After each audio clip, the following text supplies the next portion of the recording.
welcome to Equine Guelph's Research Radio, our bi-weekly look at the cutting-edge research taking place at the University of Guelph, brought to you by Ssg Gloves. Ssg Gloves is also on the cutting edge. The Ssg All-Weather is the most popular of all-weather gloves in the industry worldwide.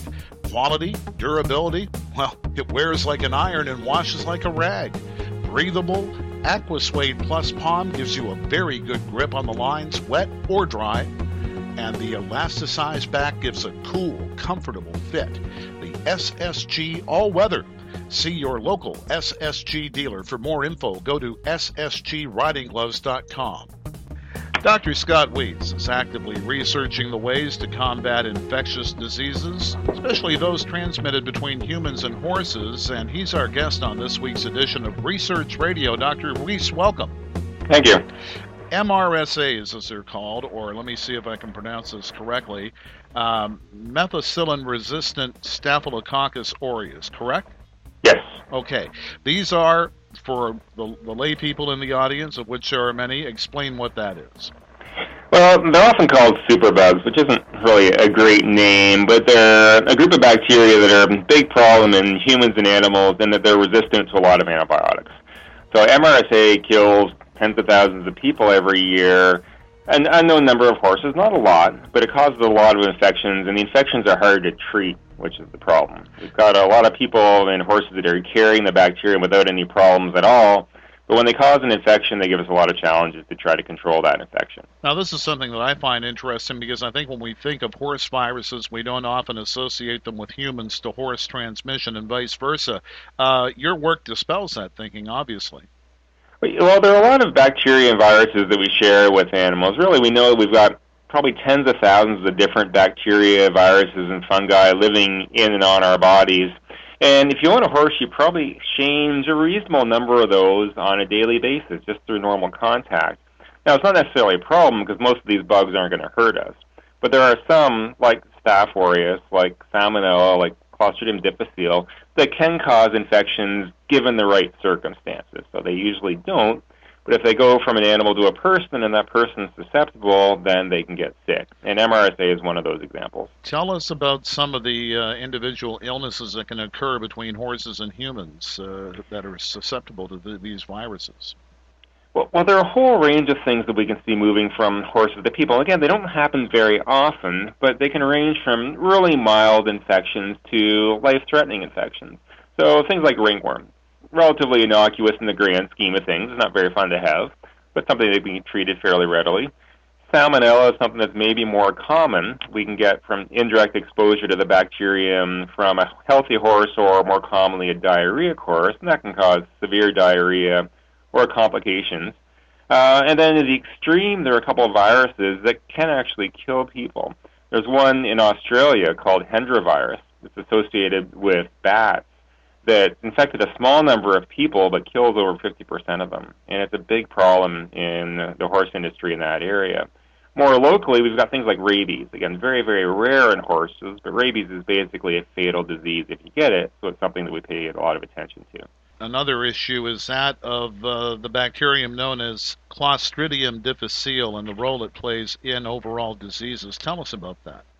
Yeah, well, Clostridium difficile, or C. diff as we often call it, it's another one of these that's a very important cause of diarrhea in people, especially people that are on antibiotics or that are elderly or otherwise sick, but it can cause very severe diarrhea and kill a reasonable percentage of people that get infected with it. It's also one that we know is common in horses. We find it in various other animals, and we can find it in a small percentage of healthy horses. And in most horses, it doesn't cause a problem. Some horses, it will cause diarrhea, and sometimes that diarrhea can be fatal. It's just one of these kind of variety of bugs we've got that can be found in a healthy horse and usually doesn't have any consequence for people. But given the right situation, it can cause disease. More with the good doctor in just a moment. But first, have you ever heard of a digital glove? Well, the cutting-edge makers of Ssg Gloves have, and they've designed a DigiGrip square groove technology model that's just that, a digital glove. It's the ultimate in feel, grip, breathability, and durability. A digital pattern gives you increased grip and wear, and it's also machine washable. The DigiGrip from Ssg Gloves, www.ssggloves.com. So the big challenge then is to try and find that antidote, if you will, the antidote that the disease will not be resistant to different antibiotics. What is your research telling you in that area? Is there any hope for that? Well, there are kind of a couple different answers to that. One is the main antidote for a lot of this stuff is common sense. It's hygiene, it's hand washing, it's the don't eat poop approach to infection control, because a lot of these things we have to ingest, or we have to get into a cut, or we have to get in our nose or our mouth. So really basic hygiene practices are important because that helps protect us against a lot of things. We can focus on MRSA and we can come up with measures to address MRSA, but those won't necessarily address all the other concerns that are out there. So one of the things that we're trying to focus on is just infection control and biosecurity and really basic things, the stuff we learned in kindergarten.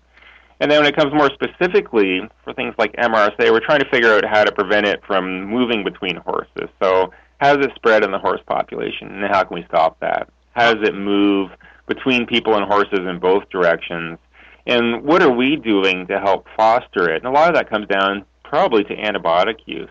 So the more we can improve our antibiotic use, the less pressure we can have for creating and supporting these antibiotic-resistant bugs that are becoming a big problem. Are we any closer, I should say, to coming up with an antibiotic that'll do the trick, at least for one of those strains? Well, we have antibiotics that work for them, actually. We just don't have a lot. So the concern isn't that we have absolutely nothing to kill MRSA. The concern is that most of the things that we have won't necessarily do it. And this raises two issues. One is identifying it, because if a horse has an MRSA infection and it gets treated just with a routine antibiotic without a culture, things can go wrong because you're essentially not using an antibiotic, you're using one that it's resistant to. So we need to know early, which is kind of highlights the importance of getting veterinary care and diagnostic testing. And the other is figuring out how to use some drugs and getting new drugs. Realistically, new antibiotics are incredibly complex and expensive to make, so there aren't many of those coming down the pipeline. What we need to do is make sure that we can use the ones that we have for as long as possible by identifying infections, by preventing infections, by using these drugs appropriately when we have to. And really, the vast majority of MRSA infections are treatable if we know that MRSA is present and we can act early enough. That and good old common sense that Mom taught us. That's the big thing, common sense, which isn't all that common. But if more we can do basic measures on the farm and with horses to improve our infection control, the less we have to worry about how to treat these infections. Good stuff as always, Doctor. Thank you for joining us on this edition of Research Radio. Appreciate it. Yeah, thank you very much.